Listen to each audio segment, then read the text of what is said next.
Okay, let's get started. Welcome to CS 294-112, Deep Reinforcement Learning. So for today's lecture, we're going to go over some basic course logistics, and then each of the course instructors will give sort of a 20-minute talk about kind of what each of us finds exciting about deep reinforcement learning and motivate some of the material that you'll see later on in the course. But before we get into that, let's do some logistics and some introductions. So this semester, we're going to have 3 co-instructors in this class. Chelsea Finn, who is a PhD student in EECS, John Schulman, who's a research scientist at OpenAI, and myself, I'm a professor in EECS, actually just starting this year. All right, and each of us will teach some portion of the lectures, and each of us will hold office hours after our lecture, after class. So a little bit of course information. So there's the course website. Please do check out the course website. We have lots of useful information on there, including how to sign up for Piazza, which you should all do. For those of you that are not enrolled in the class but are following the class online, the videos will be on YouTube, so if you're following online, that's probably what you're watching. And for you, we have a subreddit that we made, so we'd ask that only enrolled students actually sign up for the Piazza discussion. But for those of you that are not enrolled, you're welcome to check out the subreddit and have discussions there. We're going to have office hours after class, each lecture except for this one, and except for the invited speaker lectures. So during invited speakers, there's no office hours, but after normal lectures, we'll have office hours immediately afterwards, and the location for that will be posted on the course website. It'll be, Chelsea, is it in this building or in SDH? Wednesday is Newton Room. Okay. So Monday is in this building on the 4th floor, and Wednesdays it'll be across the street in Satar Shadai, upstairs on the 7th floor. And that'll be on the course website. And the lecturer who's giving the lecture will also hold the office hours that day. So that's also for the office hours, we do ask you guys to sign up in advance, to just put down your name, because if nobody signs up, then obviously we don't want to go and sit in an empty room. But do sign up. You can make sure that you reserve a slot so that if there's lots of people who sign up, you actually do get a chance to ask your questions. And we ask that because this is kind of a large class, and that there's not a lot of teaching staff for a class this large, so please do sign up if you want to come to office hours. Okay, prerequisites. So hopefully all of you are aware of this. We do ask all enrolled students to have taken either CS 189, CS 289, or 281A. And if you are a PhD student and you took sort of an equivalent class in undergrad, that's fine. If you're not quite sure, or you think maybe it's sufficient but maybe not quite, do come ask me. We don't consider things like the Coursera machine learning course to meet the prerequisite, but if you took sort of a graduate level or advanced undergraduate level machine learning course, that counts. And if you're not sure, just come ask me. That's totally fine. Please enroll for 3 units by default. If you want to enroll for a different number of units, again, come ask me. You can enroll in less, but the class will be exactly the same. So it's exactly the same requirements for everybody, and we expect the default to be 3 units. The wait list is very, very full for this class, so it's a 70-person class, limited by the size of this room. The wait list has about double that. Unfortunately, if you haven't enrolled yet and you're not on the wait list, then probably you would have to take the class in a subsequent year. But those of you near the top of the wait list have been notified, and if some people drop, then if you're near the top, you'll be given an enrollment code. And lectures will be recorded. So since the class is full, we would ask that anybody who is not enrolled in the class to watch lectures online, because we want to make sure that there's enough seats in the room for all the enrolled students to be able to come to class and participate, because participation is part of your grade. So please do come to class, ask questions, and engage with the lectures. All right.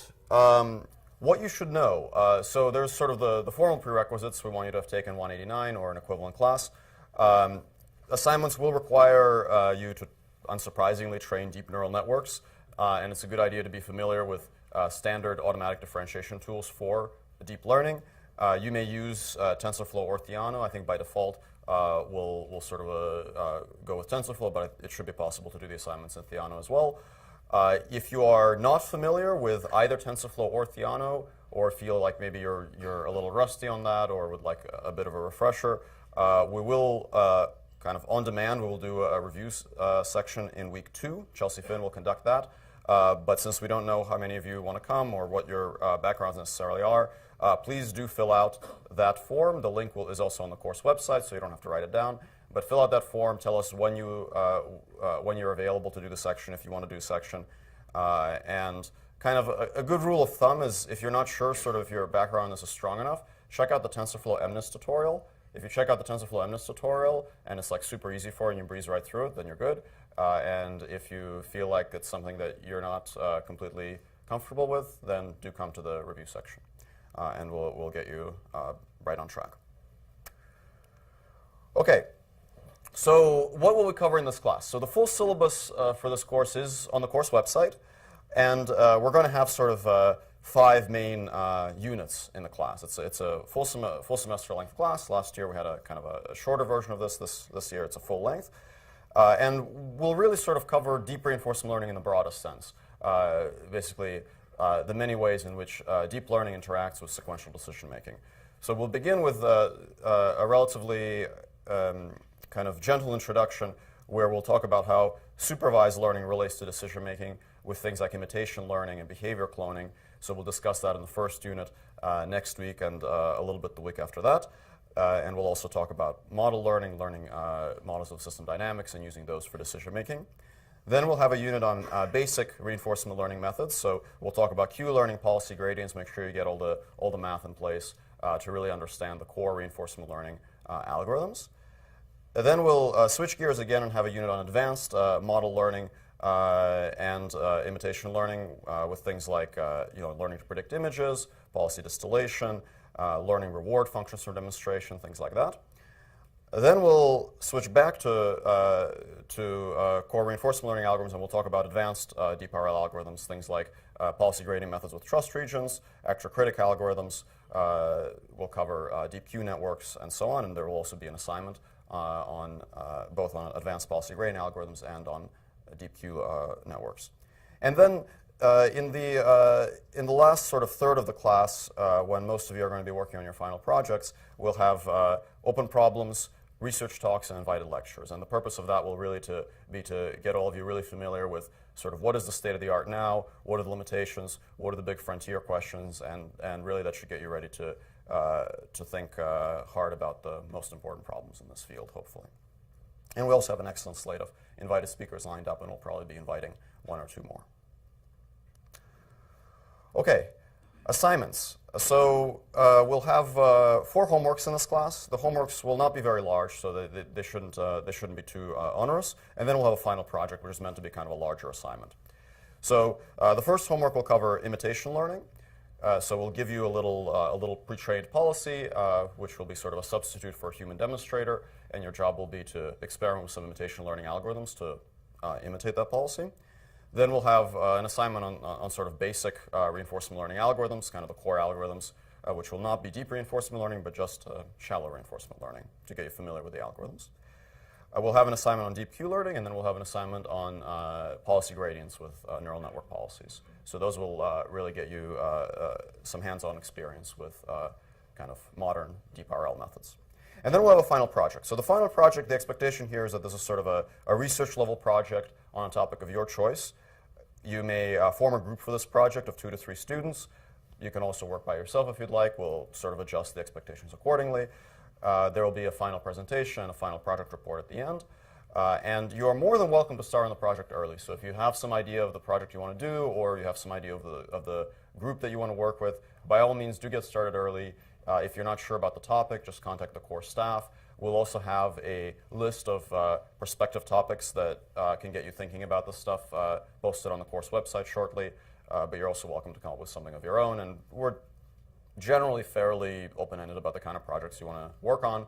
They should have something to do with deep learning and decision-making.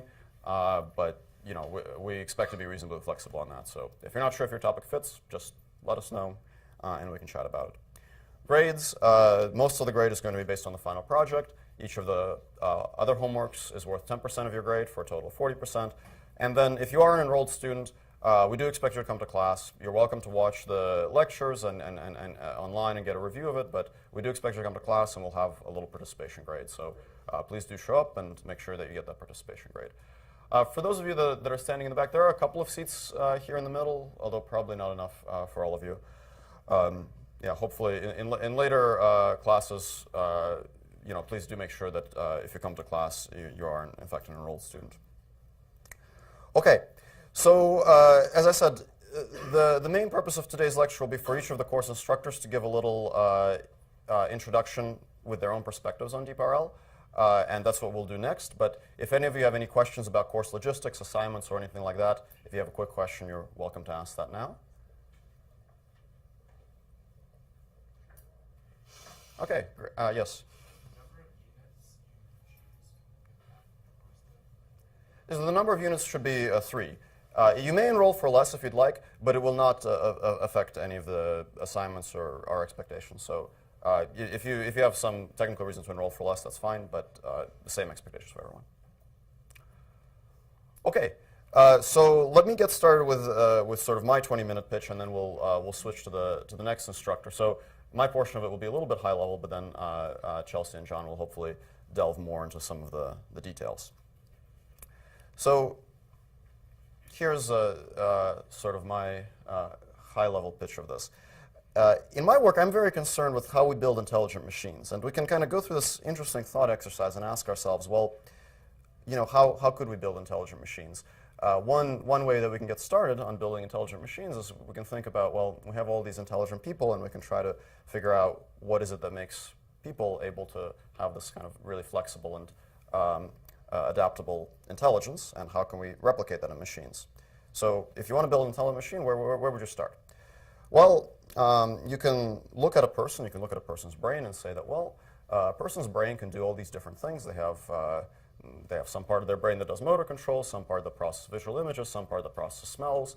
We can kind of dig down into each of these, try to analyze what goes in, what comes out, what are some of the mistakes that module makes, try to guess something about its function, and then write down a piece of code that we believe does something qualitatively similar. And this is, in very broad terms, this is essentially what a lot of our artificial intelligence is concerned with. And, this kind of view of the brain as a collection of connected modules, I mean, I sort of intentionally chose a somewhat facetious picture here. You can break up the system, the incredibly complex system, in many, many different ways. Some of those ways make sense, some of them make less sense. In the early days of the scientific method, so to speak, some of the ways that people thought about the brain didn't entirely make sense. Now we have much more sophisticated views of this. And even with the kind of the best of our current technology, we can still somewhat break things up into these interconnected modules and say a few hopefully reasonably accurate things about what each of those modules does. But it gets really, really complicated, especially if you want to construct a theory that has some bearing on reality. So, the phrenology theory there on the left presumably has relatively little bearing on reality.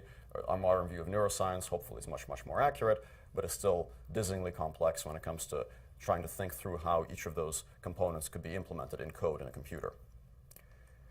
So what if instead of trying to implement each of these things, actually program each of them yourself, what if we had an adaptive learning-based method? And there's, I think, a reasonable argument to be made that learning can be viewed as the basis of intelligence, because while there are some things that we can all do, perhaps due to our natural aptitude, for example, basic motor control, there's an argument to be made that some animals kind of basically come pre-programmed with some basic motor control like walking, especially if they can walk immediately after being born. Like horses, humans can't do that, but it's probably reasonable to say that humans have some innate aptitudes towards things like recognizing faces that are exaggerated beyond what they would get through learning alone. But there are also some things that we can do that are clearly not things that we could possibly be pre-programmed for, that are clearly the result of learning, like operating a car, which is not something that we could have possibly evolved to do.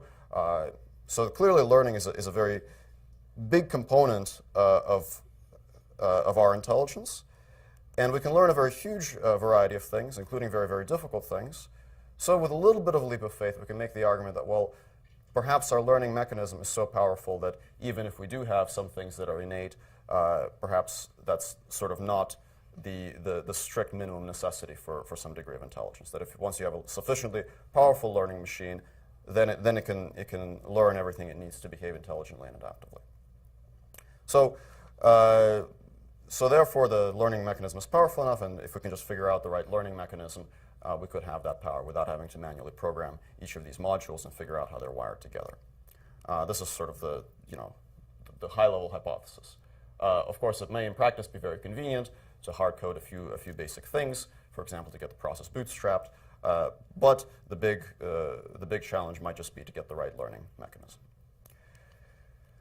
So then there's another hypothesis that kind of arises from this, that if learning is the basis of intelligence, which may or may not be, but hopefully I've made somewhat of an argument to that effect.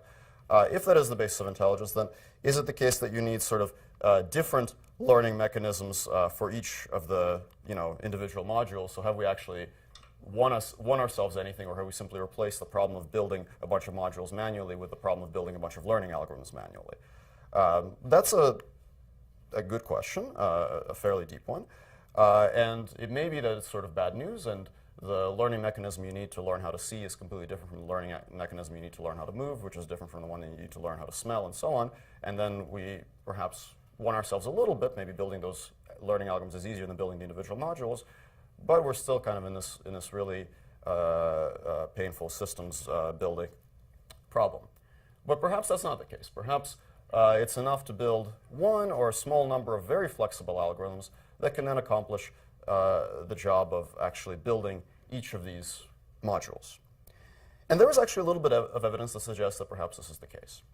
So I'll show you a few pieces of evidence here. These are somewhat shamelessly borrowed from some slides by Andrew Ng, who gave an excellent talk on this topic a few years back, with a few examples of learned behaviors in humans that seem to suggest an extremely high degree of adaptability, at least when it comes to processing sensory information. So this picture here is a little device that consists of a camera attached to an electrode array that you can put on your tongue. And the individual nodes on this array will send a little electrical impulse based on what the camera is seeing.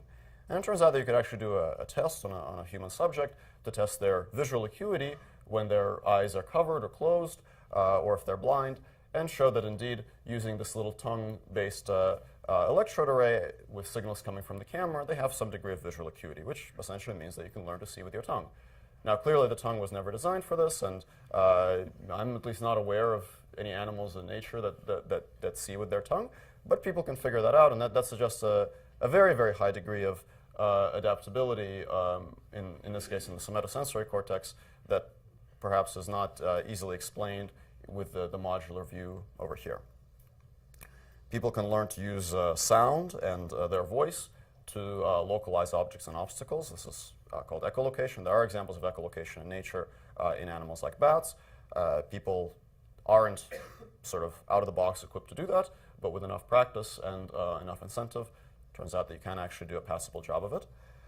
And perhaps one of the more compelling pieces of evidence for this degree of plasticity is the so-called ferret rewiring experiment. So this is a set of experiments that was conducted on ferrets, and I believe it's since been replicated on other animals as well, where the optic nerve was actually severed and reconnected to the auditory cortex in the brain. And after that, again, you can conduct some experiments, and you can test the animal's visual acuity, and it turns out that after an adaptation period, the animal can actually recover some degree of visual acuity, essentially by processing visual information using its auditory cortex. So that, again, suggests a very high degree of plasticity and adaptability.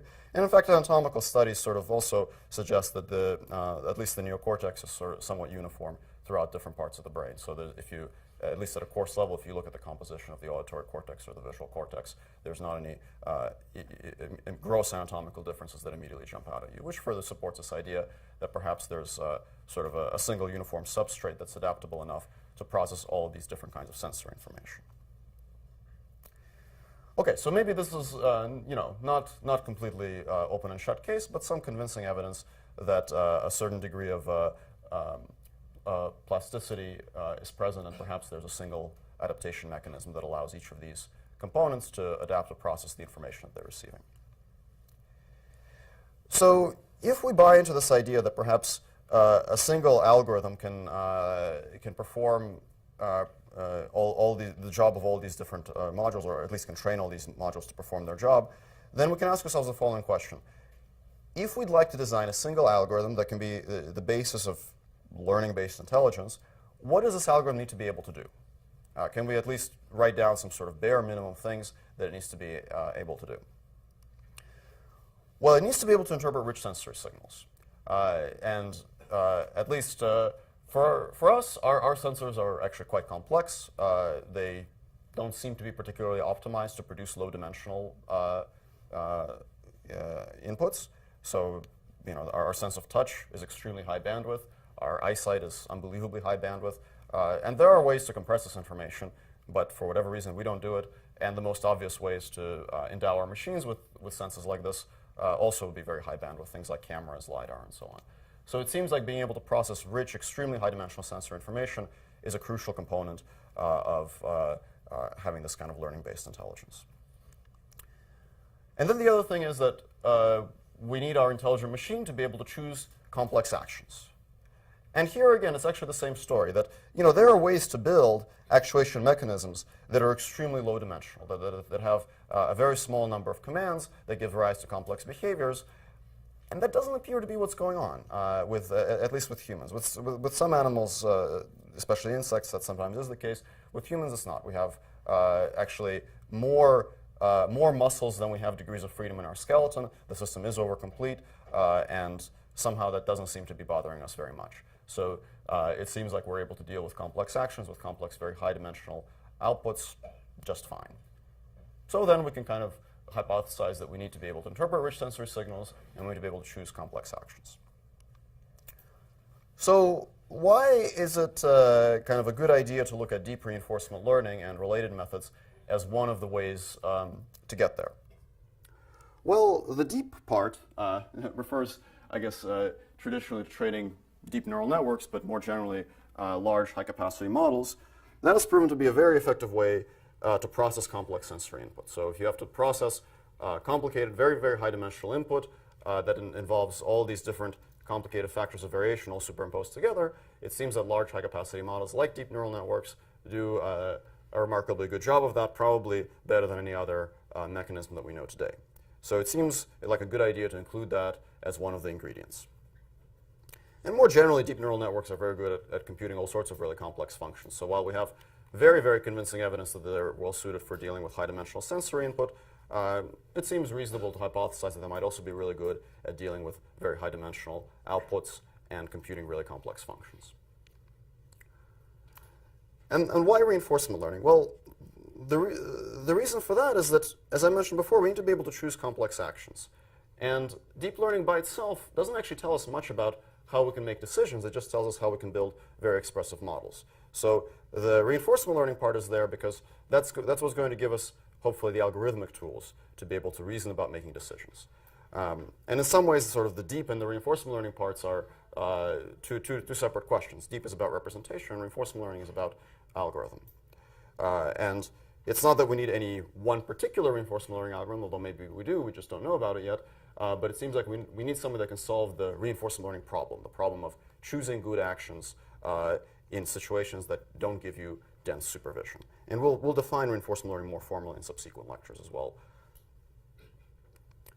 Okay, so that's sort of the somewhat hand-wavy hypothesis. Now let's look at a little bit of work that maybe sheds a little bit of light on why these components, the deep learning and the reinforcement learning, are actually perhaps worth examining.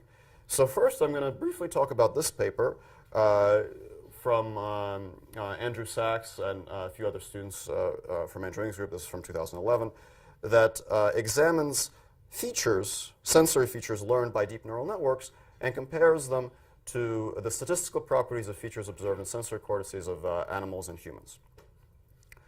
So they have a number of experiments that they present in this work, and if you're interested in this topic, I actually strongly encourage you to read this paper and delve into this in more detail, but I'll just summarize some of the experiments very briefly at a very high level.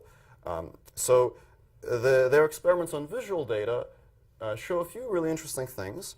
One of the things that they did in this work is that they simulated the prismatic glasses experiment. So this is an experiment that traditionally was done on kittens, where kittens are reared with special glasses that actually distort what they're seeing, so that the images that they see are essentially smeared vertically. So you can see an example of that in this top row.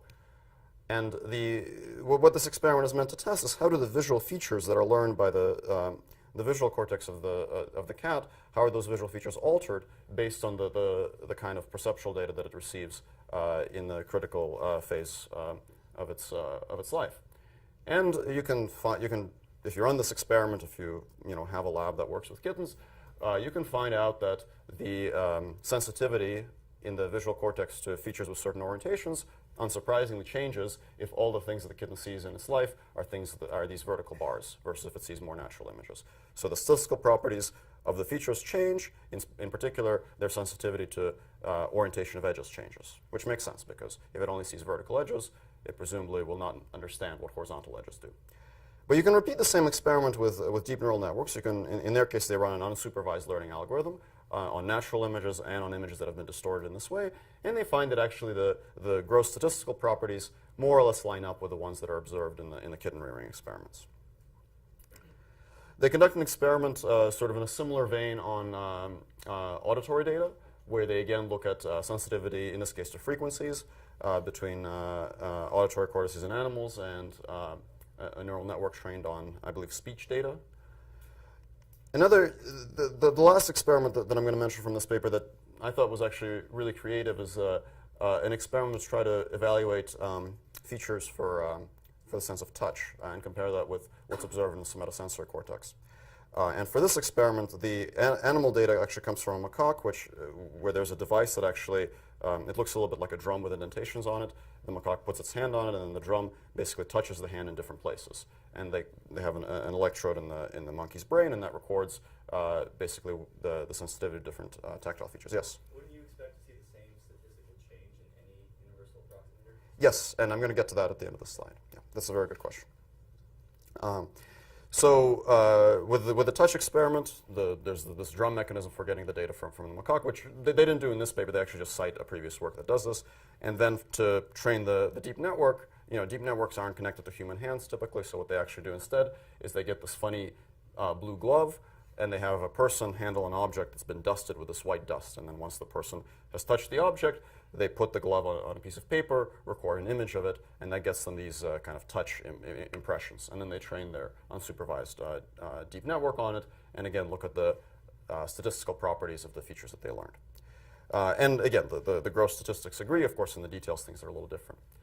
Now, it's interesting to think about these results a little bit because one conclusion you might draw from this, which is not the conclusion that's actually claimed in the paper, but one conclusion you might draw is that the particular algorithm that they use works like the brain. And that's not necessarily the right conclusion. I think, going back to the comment earlier, it's just as possible that, in fact, what's going on is that these sensory modalities have certain statistical properties, and a sufficiently powerful function approximator, whether it's a deep neural network or something else, can capture those statistics. That's still interesting because it means that whatever is being captured in the features in the brains of these animals sort of lines up with what we get using sufficiently powerful function approximators, but it doesn't necessarily tell us that we have to be using the particular kind of deep network that they use. And in fact, a little bit of kind of food for thought there is that, at least for the visual data, there are lots of algorithms that will produce features with high-level statistics that match up with the ones observed in the brain, including things like sparse coding and, if you're clever about it, even k-means. So the point is not so much that it has to be this particular deep neural network, but that it has to be large enough and have enough capacity to be able to capture the statistical properties that are actually in the data. And actually, at least in my lectures, when I talk about deep learning, what I really mean is things that have enough capacity, which might be deep networks. Deep networks happen to be a really good choice right now because we know how to train them well, but it may as well be something else if we have a good learning algorithm for it. Okay, so this is sort of maybe some evidence that deep learning, at least the way I've defined it, is a good choice if you want to process high bandwidth sensory data, and at least at a very high level, what's going on seems to line up with what we observe in primary sensory cortices. What about reinforcement learning? Well, with reinforcement learning, actually, the story is even better. So reinforcement learning was actually originally proposed as a model for decision-making in animals, and only later made its way to computer science as an AI algorithm. And there's extensive literature on reinforcement learning in animals. This is a survey paper by Yale Niv that I would encourage you to read if you're interested in this question. There's extensive evidence that things like reinforcement learning do happen when animals learn behaviors. just a few of the pieces of evidence for this include things like, if you have a percept that anticipates a reward, so if you have a monkey, let's say, that receives a little bit of juice, initially the monkey will, of course, associate that juice with reward, and you can record from neurons in its brain and see that, yes, there's some pattern that corresponds to the monkey being happy about its juice. But if you always precede the juice with some sort of visual cue, then eventually the monkey will sort of back up that reward to the visual cue, and you will observe the same signal when it's exposed to the visual cue, even if the juice doesn't actually follow later. So that is quite in line with what we'd expect from a kind of Bellman backup, which you'll learn about later in the course. And then there's even some anatomical studies that provide evidence, for example, that the basal ganglia might be at least partially responsible for the reward system that creates this kind of backup. So there's actually quite a bit of anatomical studies about where the reinforcement learning might actually be happening. And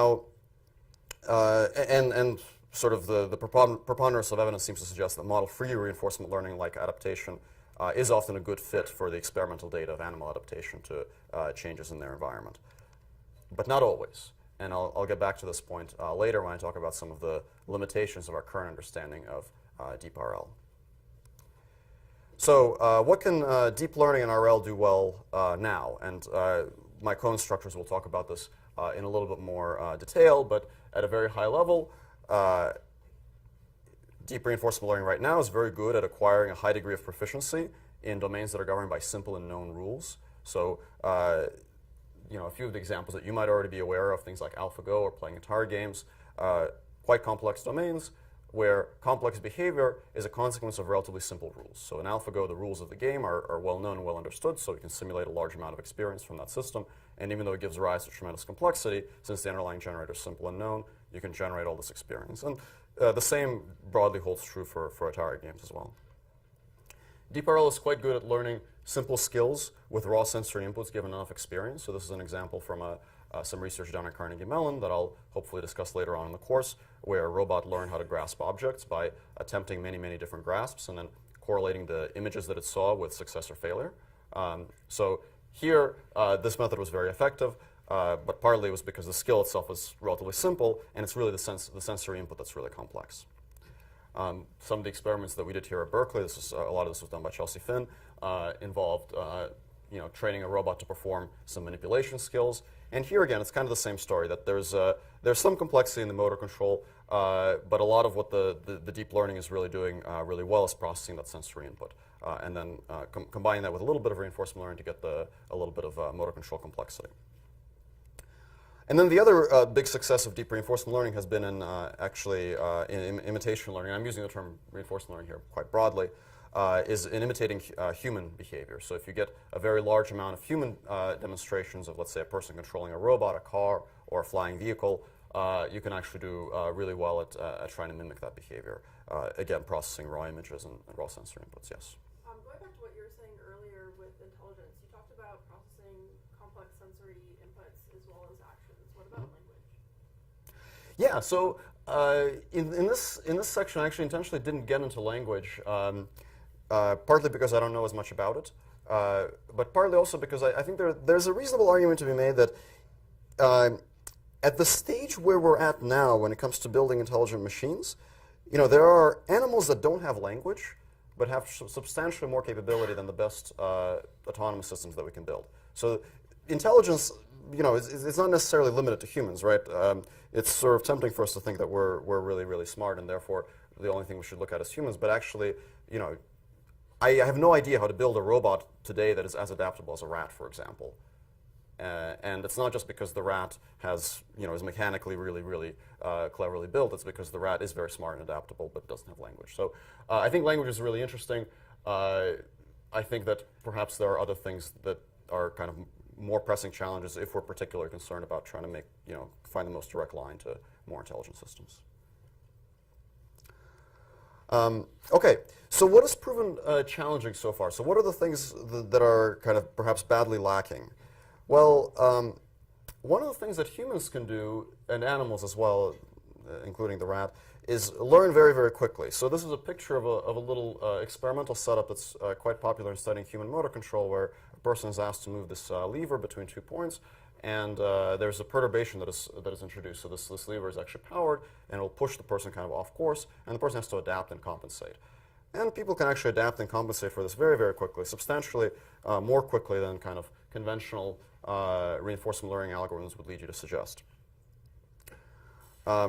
So deep reinforcement learning methods are usually slow. They usually require more experience than we typically observe as necessary for humans and animals. Humans are very, very good at reusing past knowledge. So we very rarely actually learn new things from scratch. We build on what we have before. We draw analogies to our past experience. And currently, this is not a very heavily studied problem. So this kind of transfer learning and deep reinforcement learning is still an open problem. And I would argue that even sort of the right problem formulation is not something that we've completely nailed down yet here. It's often not clear what the reward function should be. And this is something that I think Chelsea will talk about a little bit in her portion of the talk. And it's also not clear what the role of prediction should be. So I mentioned at the end of that slide on reinforcement learning that model-free adaptation often is a good explanation for behavior observed in animals, but not always.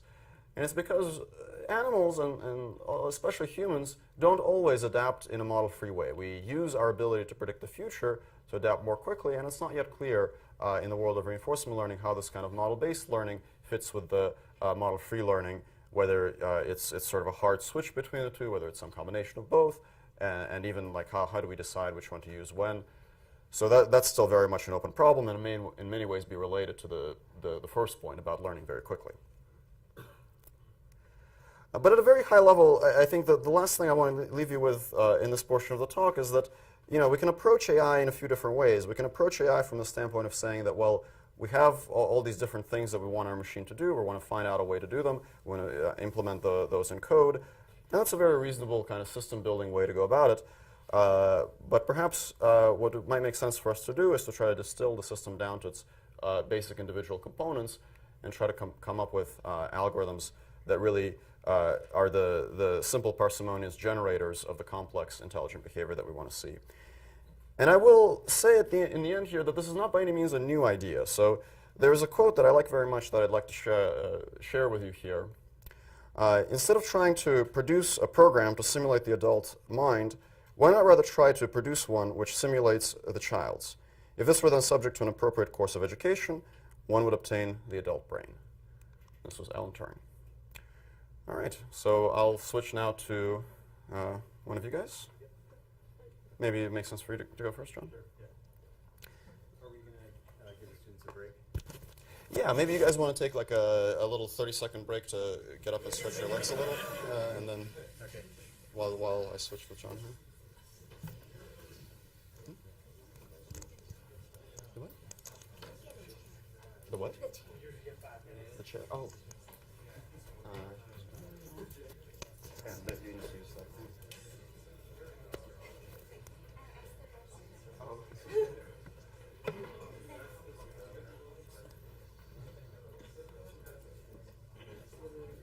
And we'll leave this here for Chelsea. Mm-hmm.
Can I have everyone's attention?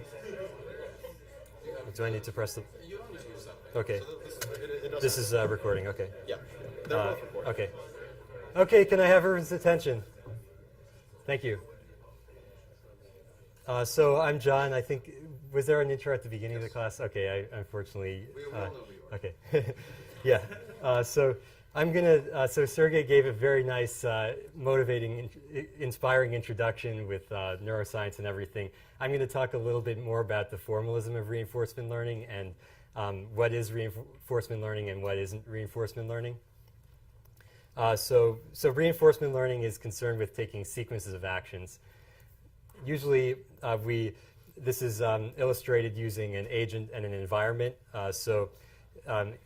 Every time step, the agent emits an action, and the environment replies with an observation and a reward. And the observation is usually a high-dimensional quantity. The reward is a scalar, and the agent is trying to maximize the cumulative sum of rewards. This process can be formalized as a partially observable Markov decision process, which we're going to define more precisely later.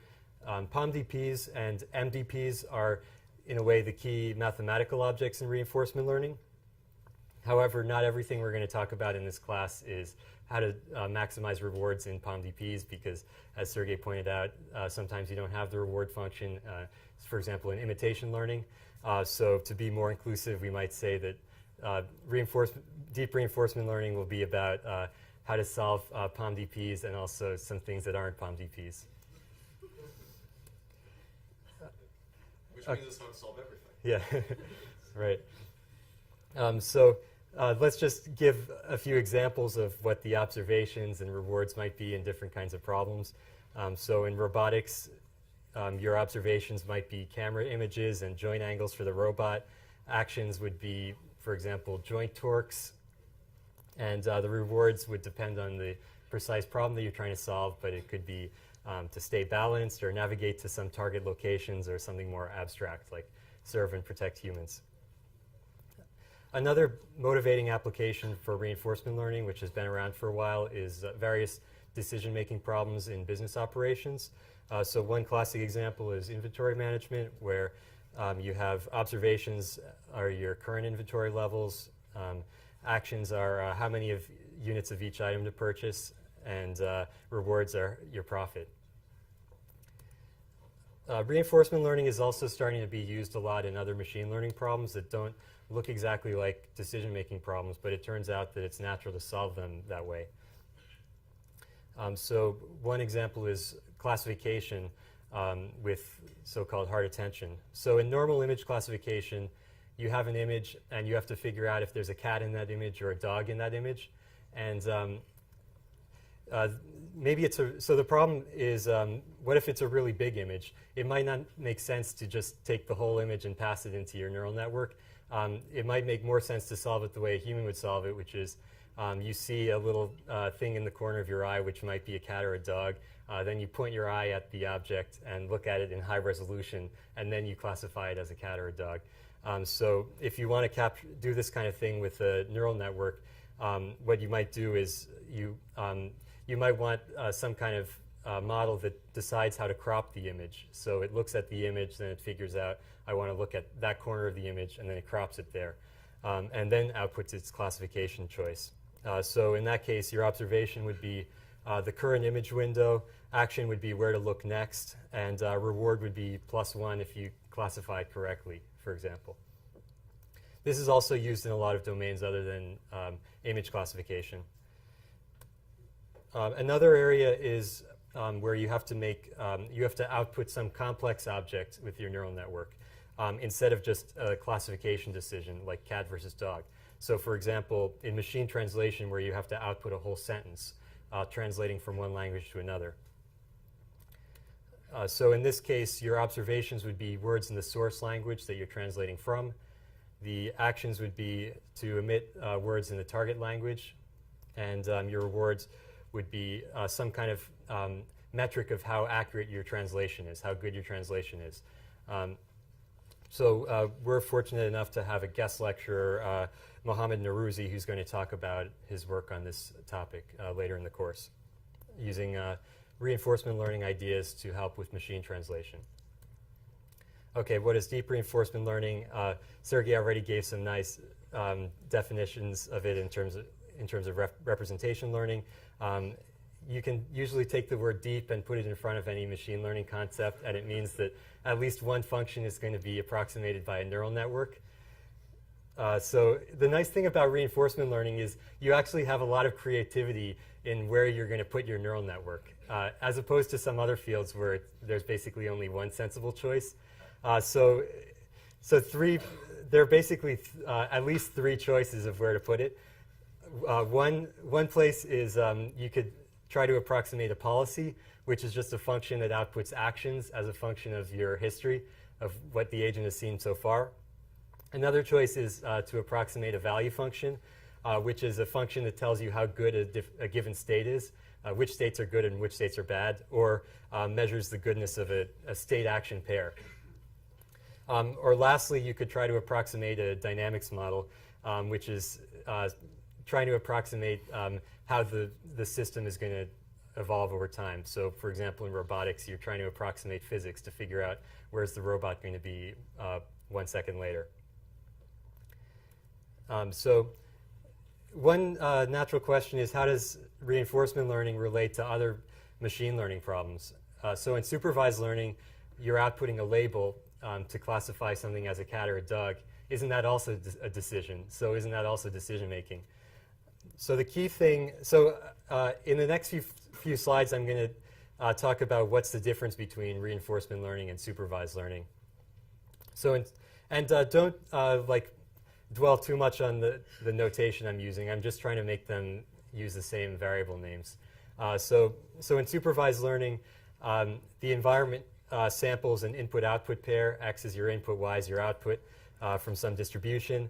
The agent makes a prediction for what Y should be, what the output should be, and then receives a loss telling the agent if it's right or wrong. And also, the agent gets to see what the correct answer was. Or the agent gets to see what the loss function was. So to summarize, the environment asks the agent a question and then tells it the right answer. So the agent can try to adjust its answering process to be more correct. So there's an intermediate problem setting which is halfway between supervised learning and reinforcement learning called the contextual bandit setting. So in the contextual bandit setting, the environment samples an input. The agent takes an action based on that input, and then the agent receives some kind of cost, which is noisy, and it comes from some distribution depending on the input and the agent's action. And the agent doesn't know what this cost function is, so the only way it can improve its process is to interact with the environment a lot. So this setting is the environment asks the agent a question, and it gives the agent a noisy score on its answer. But it doesn't tell the agent what it should have output. So the agent might have to search over lots of different possible outputs. And the agent has to explore different possible outputs. So you get the exploration problem captured here. This has a lot of lucrative applications, like how to provide people with recommendations, you go to Amazon, and Amazon knows your shopping history, so it can decide to propose some item that you might want to buy. It'll say you might be interested in so-and-so. So here the contextual bandit problem would be they have your shopping history, that's the input, and then their action is to choose what to propose for you, what to advertise to you, and then the reward is whether or not you buy it. But they don't know what you really want to buy. That's hidden to the website. So that's something that has to be discovered through exploration with a lot of different people. And finally, reinforcement learning is a very similar setup, but now you have a stateful world. So now it's not just that now the input that the agent gets is not just randomly sampled independently each time step. Now it depends on the previous inputs and the agent's previous actions. So the environment has some state, and the input depends on your previous actions. And that makes the problem quite a bit harder, because now if you change what the agent is doing, you start receiving different data. So it's like the input data to your agent changes as a function of what the agent is doing, and that makes it hard to come up with a stable algorithm. So here, the agent takes an action, and then it receives a cost function depending on the current state of the world and the action it took. So in this case, so just to summarize these three settings, there are really two big differences between supervised learning and reinforcement learning. The first one is you don't have access to the function, to the reward function or the function you're trying to optimize. You have to query the system through interaction. So that's like, this is the contextual bandit setting also has this property that you don't have analytic access to the loss function. You just have to interact with the system and use that for learning. And the other difference, which makes reinforcement learning different from contextual bandit, the contextual bandit setting, is you have a stateful world where it's history dependent. Okay, so deep reinforcement learning is a pretty hot topic right now, and it hasn't. This is the first time Berkeley has a full course offering on it, as far as I know. But actually, some of the idea of combining neural networks with control and with reinforcement learning is actually has been around for a while. So it's useful to be aware of the history, so we can so we can look back and say what did well, first of all, what were they missing, and what did they get right, and what were they missing, and also just to be give credit where it's due. I mean, using neural networks for control has been around since at least the 90s, and so this has been used in the control theory community a lot. There's even a book on neural networks for control. So this also combining neural networks with reinforcement learning algorithms like Q-learning has also been around for a while. I mean, you can see it in some of the in some of the older papers on reinforcement learning that the people working on that were also interested in neural networks. But actually, I particularly like this, reading this thesis, which is Longjin Lin's thesis from 1990 or 1993. And I'd say this is the first deep RL thesis written. And the funny thing about it is, when you read the abstract to it, you think, oh, that could have been written today, and it would have seemed like modern. And this is what the same questions people are thinking about now. So it's got, like he's talking about, combining reinforcement learning algorithms with neural networks to get better generalization. Experience replay, that's an idea that's become prominent again recently. Learning from demonstrations to speed up the process. And having some kind of hierarchy where you have like high-level actions as opposed to just low-level action, and so on. So that it just makes you think a little bit. So I would say the first really impressive result obtained using reinforcement learning and neural networks, at least for game playing, is TD gammon. So this was back in the early 90s. Jerry Tesoro used a neural network to play the game of backgammon, where this is a board game that's where you roll dice and you move these pieces around. And the algorithm he used ended up using a MLP, a multi-layer perceptron, to approximate the value function for backgammon. And he learned this by having the neural network play against itself lots of times. And it ended up getting up to the level of experts using this pretty simple RL algorithm. And eventually he was able to beat the top human experts by adding a little more hand engineering. So this was a really big breakthrough on the games front. And there's been also a lot of recent work with games using deep learning and reinforcement learning. So Atari has become a test bed, and a really popular test bed, and that got people really excited about the field a few years ago when results came out from Vlad Nee and collaborators showing that you could learn to play a lot of Atari games with this algorithm called Q-learning plus their modifications. And more recently, people have applied different kinds of algorithms, policy gradient algorithms. That's another kind of RL algorithm, and Dagger, which is a sort of imitation learning algorithm. you guys are going to implement all of these in the class. And there's also been some success in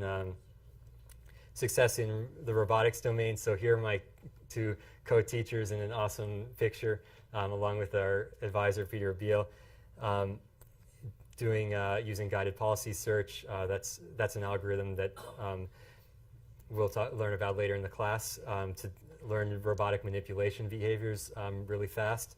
And there's also been some work on learning robotic locomotion controllers using policy gradient algorithms.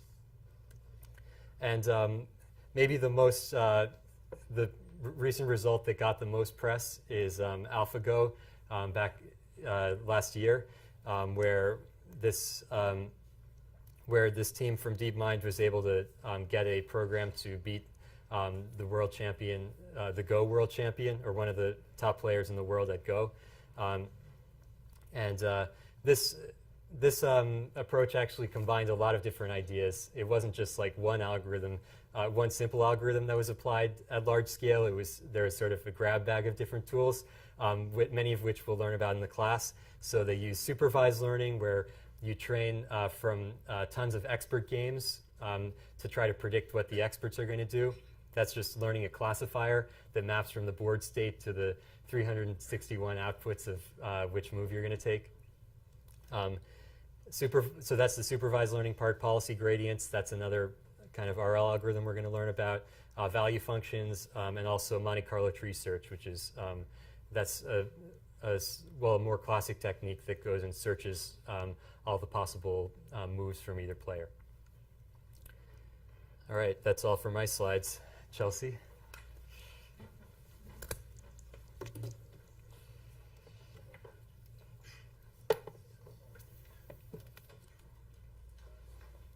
Oh, here's the mic.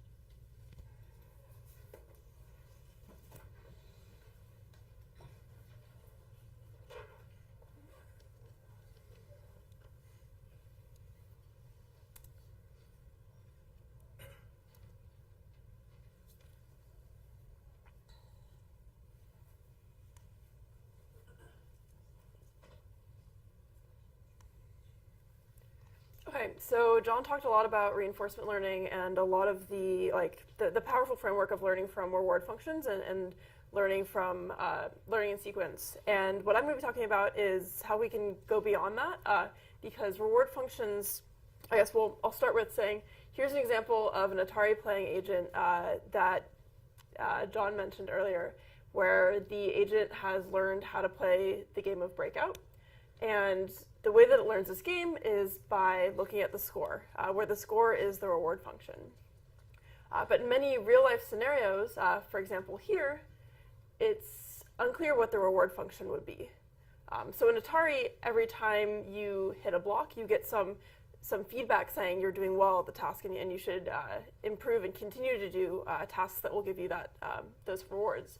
But in this scenario, you don't really have an example of you don't have this sort of detailed reward feedback of the agent basically getting feedback as it's learning how to do the task. It just pours a cup of water, and then maybe it has some sense of internal reward once the child finally ends up drinking the water. So in this scenario, what is the reward function?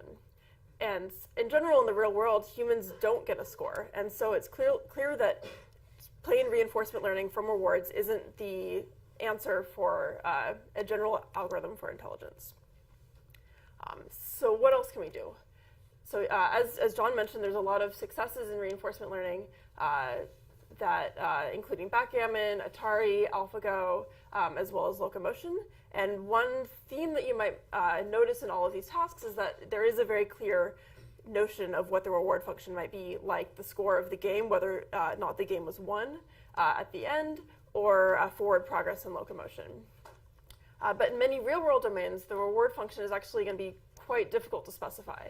For example, in this task before, the reward function, if you wanted to formulate this as a reinforcement learning problem, what you might have to do is then design some detector that takes in an input of the image and tries to tell how much water is in the cup, and then given that detector, then determines a score based on how much water was in the cup versus how much water isn't in the cup or may have spilled onto the floor. And engineering that sort of reward function kind of defeats the whole purpose of learning. This isn't just true in robotic manipulation. It might and learning to pour water in a cup. It's also true in many other scenarios, like autonomous driving, dialogue systems, virtual assistants, and others as well, where you don't have this very clear-cut reward function. You may have some reward function, like at the end of your task, it's clear that you succeeded versus you didn't succeed, but you clearly need much more than that in order to be able to learn how to successfully perform what you want to perform. So what other forms of supervision or information can we learn from? So one that both Sergey and John touched on is you can learn from demonstrated behavior. For example, through imitation or inferring the intention of the desired behavior to try and accomplish that behavior. Another form of information is self-supervision or prediction. So as you're acting in the world, you're constantly getting feedback on what's happening as a consequence of your actions. And this in itself can be a form of supervision because you can try and predict what's going to happen if you take different actions. And lastly, you can also combine these sorts of learning algorithms with other objectives and additional sensing modalities to try and predict things that might be relevant to the task. So I'm going to talk about each of these in sequence, and then we'll end the lecture. So first, learning from demonstrated behavior. So it's very clear that this is something that humans do. So starting at as early as 8 months, we see that humans imitate very simple actions and expressions from adults that they see in the environment. And at 18 months, infants will imitate after a delay and will imitate multi-step actions. And after 36 months, infants will imitate multi-step actions after a delay. And for example, in this paper, they showed that actually 14-month infants, after a week of delay, so the way that the experiment was set up is that they brought the infants in and showed them an object and showed a human manipulating that object in a way that they would have never seen in the real world. And then they brought the infants back a week later and presented them with that object and observed that very frequently the infants would imitate and would do what they saw a week prior with that object when they were presented with the object. So this is a very clear signal that that imitation is a big part of learning as children are learning, even after a delay and even after they haven't been around that demonstration in a while. And so one of the ways that imitation has been applied in AI is for autonomous driving. So here is the result of a paper from NVIDIA on learning how to basically follow a lane. And it was able to, this is the car in the video is the car that is driving autonomously through imitation. And the top right shows the vehicle's camera. And it's through an algorithm that you'll learn about in this class. Basically through straight imitation of human behavior is able to learn how to drive in a variety of conditions, such as rain, as I showed before, as well as in snow. And despite how basic the algorithm is, just trying to imitate the actions that the human drivers take, it's quite impressive what the car is able to do.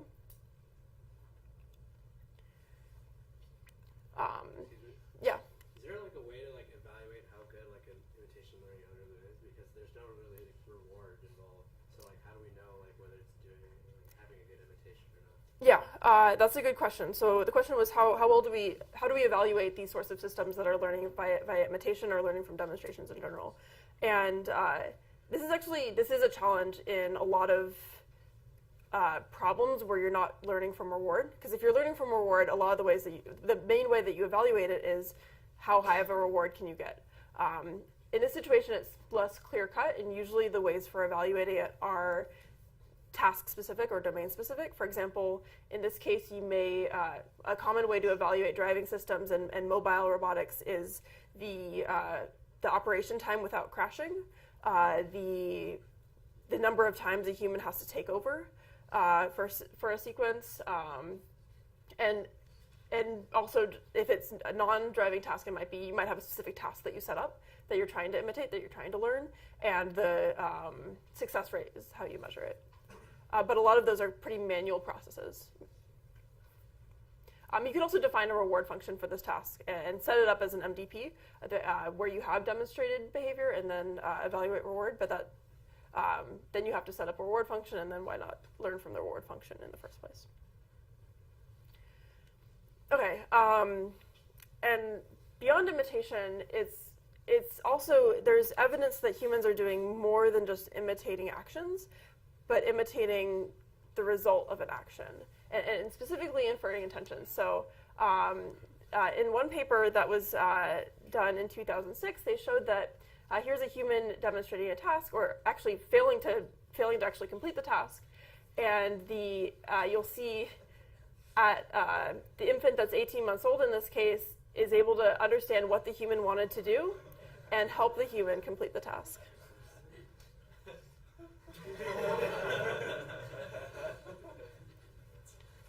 And there were other scenarios of this as well. So in this example, the human clearly wants to use the pin to hang the towel.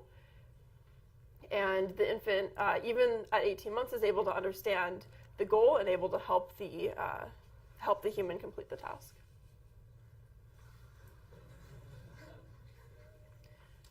And here's one last example of the human kind of giving a demonstration and actually failing to complete the task.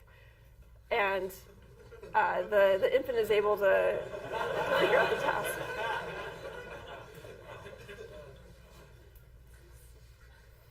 Okay, so how can we achieve this sort of intelligence in our agents? This sort of problem setup is generally known as inverse reinforcement learning, where you have some examples of the behavior that you want to achieve, and your goal is to infer the reward function or infer the objective, the intentions of the demonstrator. And this is actually a bit different than the example shown in the video. Usually in inverse reinforcement learning, you assume that you have behavior that is optimal or near optimal for the reward function that you're trying to infer. And then you're trying to infer that reward function and eventually learn the behavior. Yes? But this assumes that the baby has seen like successful attempts at the activity, right? Not necessarily. I mean, these tasks are, I mean, I don't know, the baby probably hasn't seen someone trying to use a pin to hang a towel. They may have seen kind of high-level examples of stacking objects or moving things, but not these particular tasks. They probably have some sort of intuition about what the human is trying to achieve, though. And so one interesting direction is potentially for on the frontiers, maybe for a class project, is trying to learn from kind of failed demonstrations rather than expert demonstrations.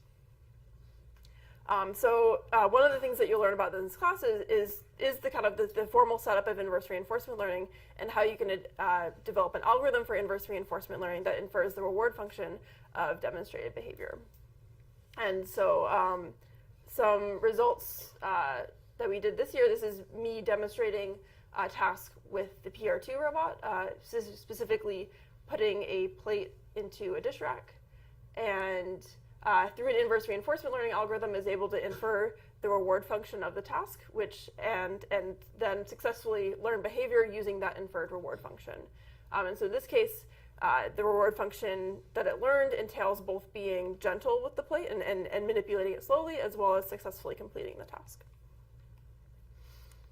And we also have another example of pouring, like I showed before, where in this scenario the cost function is more complex because you don't you want to get to the cup and start pouring at the correct location. And so here's some of the learned behavior for this task.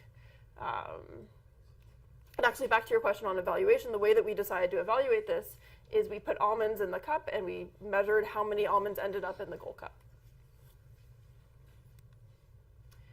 Okay, so the second form of supervision that I mentioned before is prediction. And this is the idea that you can use basically observations that are the consequences of your actions as supervision, and trying to predict trying to learn what's called a model in reinforcement learning, which is the next observation conditioned on your current observation and your current action. And there's significant evidence, and a lot of people in neuroscience believe that humans are constantly predicting the consequences of our actions, and it's a central role in sensory motor control and in human cognition. And these sorts of studies actually started in the 1800s with Helmholtz, and they had these hypotheses have been around for quite a long time in neuroscience, and they're continuing to be studied in the brain.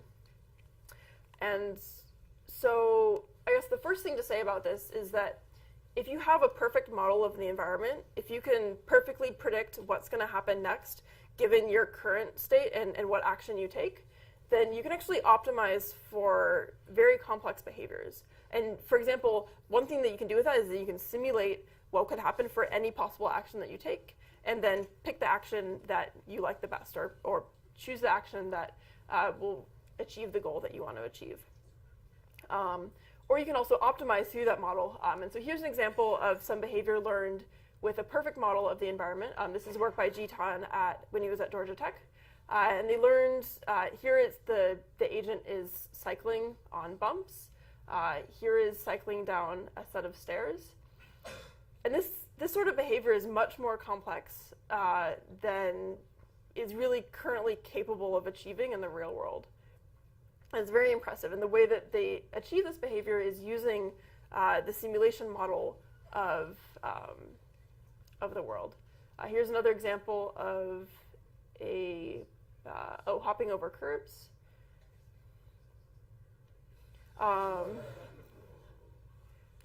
And then I think after this there will be stunts.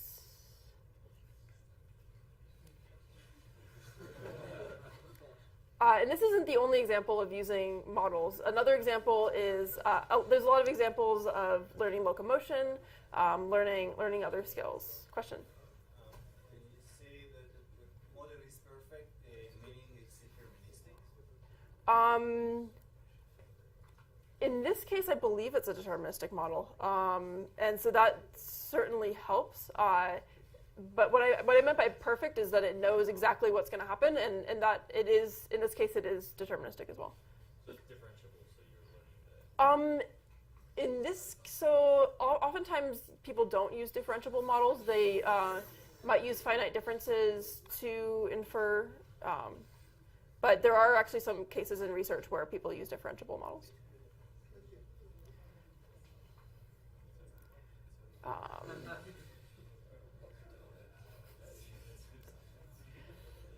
Okay, so one approach that people have taken in other domains where generally in the real world we don't have a perfect model, we don't know exactly what's going to happen, as well as there is going to be some sort of noise and stochasticity in what's going to happen. And generally you also don't have this nice low-dimensional representation of the world. You might just have your high-dimensional images that you're observing, or other sensory inputs that you're receiving. Do you have a question? Sorry, yeah. Those stunts there, what was the objective? Or what was the last function used? Was it imitating a human? I'm not. Do you know? It was complicated. So it was not imitation, but there was sort of a hand design objective for each of the stunts that sort of encoded what made the stunt. Yeah. Actually, what constituted success. Yeah. So in the real world or in other scenarios, you don't want to assume access to a model, but what you can do instead is try and learn a model. So learn to predict what's going to happen. So here's some example by O et al. From Michigan, and here they learned a video prediction model. So on the right is the ground truth video, and on the left is the generated video from a deep neural network. And as you can see, it actually learns to predict the future in the scenario fairly accurately. If you look closely, there are some errors, not in freeway, because freeway is very cyclic and deterministic, but generally the results are very impressive, especially for these sorts of domains where the images are synthetic. Question? So the image on the left is generated? Yeah, the image on the video on the left is generated and rolled out it's not doing one-step prediction, it's doing many-step prediction, conditioned on the initial image and the actions that the agent took. So this is one example, and some people have, so some work by me and some work by other people have looked at actually generating real videos with real images. And when you move to real images, things get a lot more interesting and a lot harder because you get, more stochasticity in the environment as well as much more complex scenes. So here on the top, on the left, we show the ground truth video, and on the right of each pair, we show the rolled out prediction, so conditioned again on the first frame and the sequence of actions. What is the future video going to look like? And you might notice that the predictions are a bit blurry. That's because the model, well, this is something that we'll go into later in the course, but in this case, the model represents its uncertainty as blur, and so therefore the predictions come out blurry. And then what we can do with this model is we can actually plan through the model and learn how to do very coarse actions.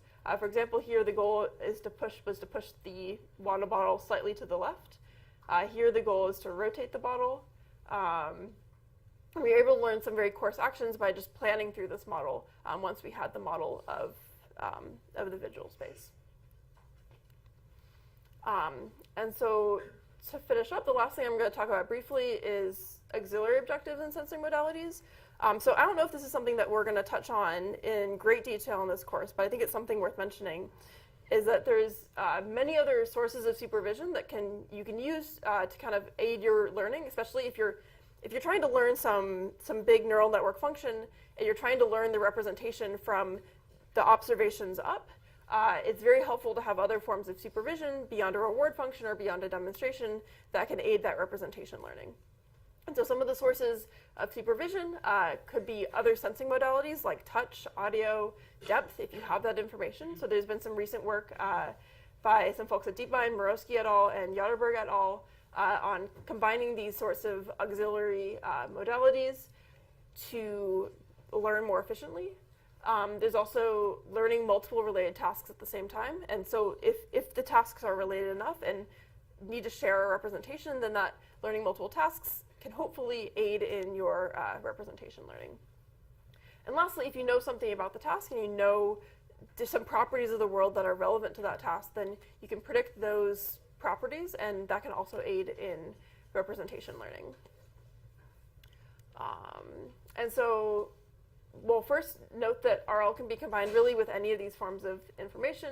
And so in this class, you'll be learning about, beyond reinforcement learning, which John covered, you'll be learning about imitation, inverse reinforcement learning, model-based control, as well as other ways to provide supervision.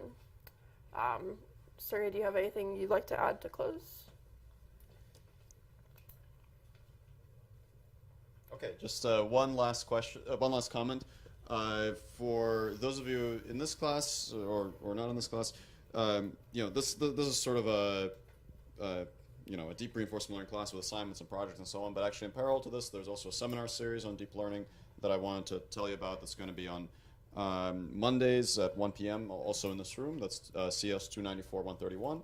And this one is co-taught with Dawn Sung and Trevor Darrell. So if you're interested in deep learning topics, do check that out. It's sort of more of a lightweight kind of seminar series style class.